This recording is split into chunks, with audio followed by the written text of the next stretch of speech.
শুনছো? জামাই এসেছে, আমাদের জামাই। আসো জামাই আসো।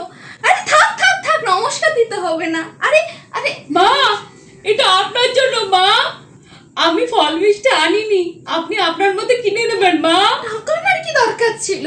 তুমি আমাদের সোনার টুকরো জামাই। আমি তোমাকে দেখেছি, আমার আজকে দিনটা খুব ভালো যাবে। আমি বেঁচেই তত সুন্দর জামাই এনেছি।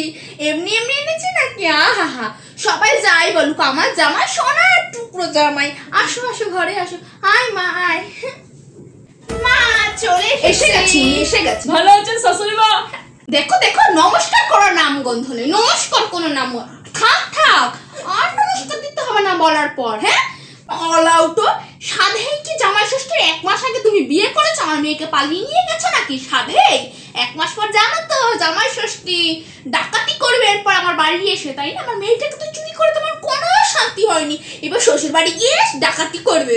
আমার মেয়েটা পুরো শুকিয়ে গেছে, একদম শুকিয়ে গেছে, কিছু খেতে দেয় না তো, ডাকাত কতক্ষণ। মা তুই না 2 দিন থেকে যাস, ঠিক আছে? তোকে আমি সুন্দর করে খাইয়ে দাইয়ে রাখবো, এরকম ডাকাত মার্কাত ফ্যামিলি একটা।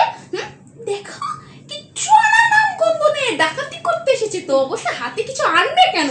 একটু ফল, একটু মিষ্টি, একটু মাছ, কিছু তো মানুষ আনে।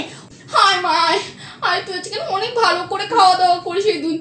ও রাস্তা মানে ডাকাতের। হায় মায়।